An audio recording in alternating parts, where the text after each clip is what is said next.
You remember in Luke chapter 2, when Jesus went with his parents to Shiloh or to Shiloh for the yearly celebration.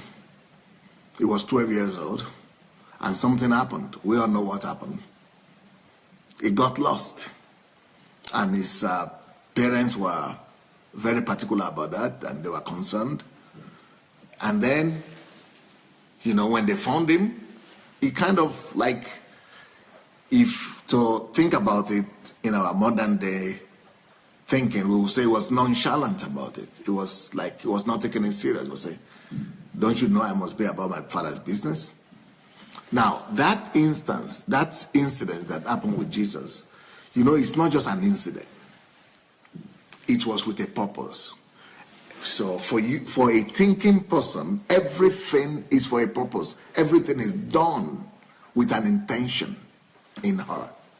So God arranged that Jesus will be lost, that incident will happen, so that there will be an opportunity for him to reveal his own identity to his parents, and for him to be able to affirm to them what they had known before he was born, that he is aware that he is here for the Father's business. Now, let's look at another instance in Matthew chapter 3.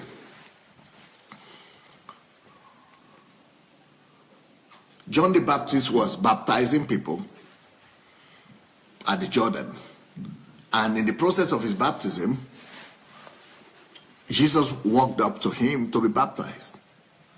And this looked like an abnormality to John the Baptist. How could you be coming to me to be baptized when I am the one that's supposed to be asking you to baptize me?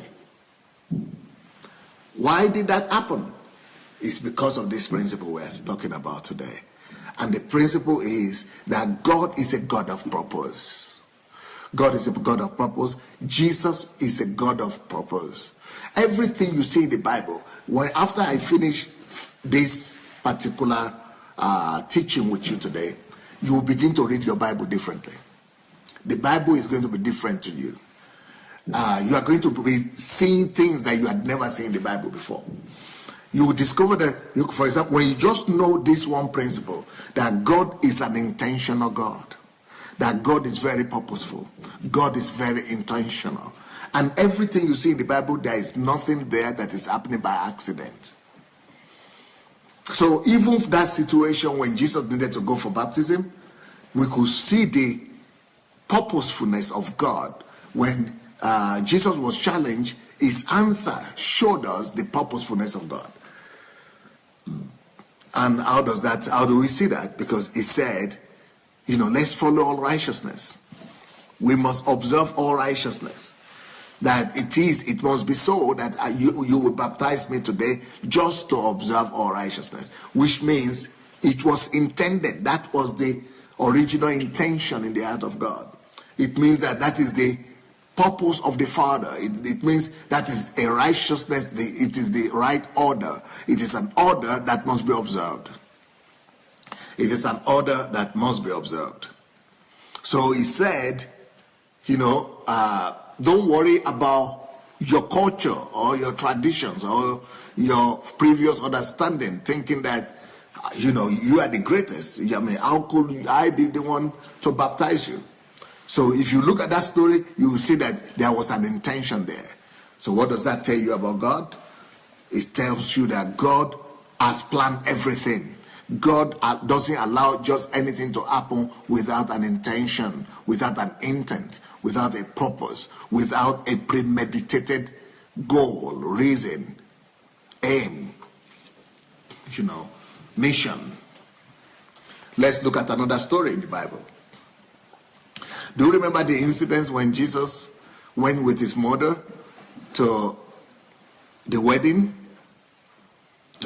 ceremony at Cana of Galilee? You know what happened there? Oh yeah, when they didn't have enough wine. You think that was just for us who are used to counting everything as spiritual. For us who see superstition in everything, we could look at that story and think, it just so happened. But not with God. So by the time you begin to understand God, that God is always intentional, and God does not do anything without a purpose, you begin to realize that God knew that that situation was going to come up. And God knew that Jesus was going to be there. God made Jesus to appear there. God made that situation of lack to occur, so that the original purpose that God had in mind will be carried out. And so that there will be a revelation and a manifestation of the Son of Man in that particular instance, in that particular situation. So nothing happens by accident in God's mind and with God. God is a God of purpose in all things. And so you must know that in his dealing with you as well, he knows exactly what is happening to you and what is happening with you. He's not taken by, what do you call it? It's not taken by surprise by anything, with anything happening to you. He is a God of intention. He is not surprised. He maybe had set all those things up for them to happen to you or to happen with you. He's a God of pre-planned, meditated purposes, premeditated actions. God always premeditates upon his actions. And the point we are talking about is that for a thinking person, for an analytical person, everything is done with a purpose. So every thinking must have a purpose. Every thinking must have an intention beneath it. So what I'm saying is that I'm telling you different stories. Like, for example, when Jesus was going to Jerusalem, you probably remember this story as well. Then the villagers stopped him and, told him that he would not be able to pass. And then some of his disciples came up and, somebody said, let's kill them. Somebody said, let's bring fire to consume all of them. All kind of reaction. God knew what was going to happen. And God allowed that to happen so that the people will see the heart of the Father. So that they will see, Jesus will be able to reveal to them the attitude of God. That when seeing things like this happen and people come against us, that the response of God is not to destroy. When things even come to disturb his will or his wishes or his purpose, or to disrupt his agenda and to disrupt his plans, his immediate response is not to kill people. He has not come to destroy. He has not come to kill. He has not come to destroy people. So he's telling us, he's showing us that through that incident, what kind of reaction should our reaction be when people come against us, when people stand on our way, when people disrupt our plans, when people do evil against us. That our response is not to call down fire upon them, or to call down death upon them, or to try to destroy them and do to them what they have done to us. That is a far cry from what I see all the time on the Facebook. I see some men of God all the time, our fathers, the so-called fathers in Nigeria, that people put out their quotations, almost especially in the beginning of the months. That's why I'm not big on the beginning of the month. People are saying, oh, happy new month, happy new month. Then you have to be saying happy new day then. With God, there's no new day, no month, no. Everything is, every day is a new, it's the same. So anyway, but when it's the beginning of the month, all these men of God will say, anybody who tells you that you will not see the end of this month, something should happen to them. Anybody who tells you you will not see the end of this year, the person, and that should happen to them. This is what the so-called big men of God are, at least that's what people are saying. They are writing for them on their Facebooks. And that's totally the opposite of what. So if you begin to read the Bible, knowing that and asking yourself, what is the purpose? Why God allowed this particular instance, this scripture to come, to be written there. What is God trying to tell us? What is the intention that Father is trying to communicate to us? What is the what is the lesson? What is the purpose? There is always a purpose. For any instance you see in the Bible, for any story, there is a reason for everything. There is always a purpose why God had allowed those things to happen.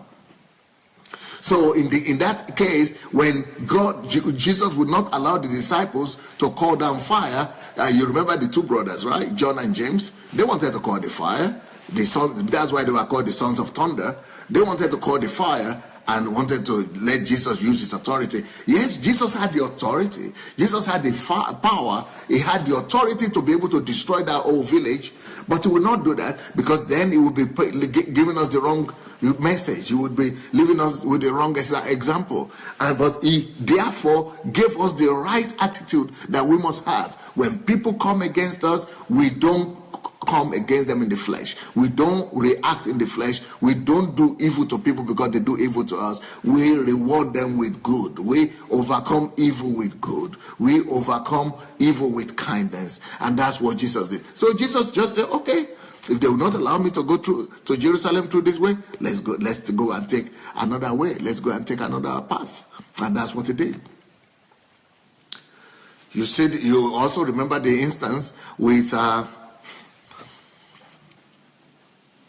the woman that was caught in adultery. Do you think that was also by accident? That was an accident? No, it wasn't. God knew that situation was going to come up.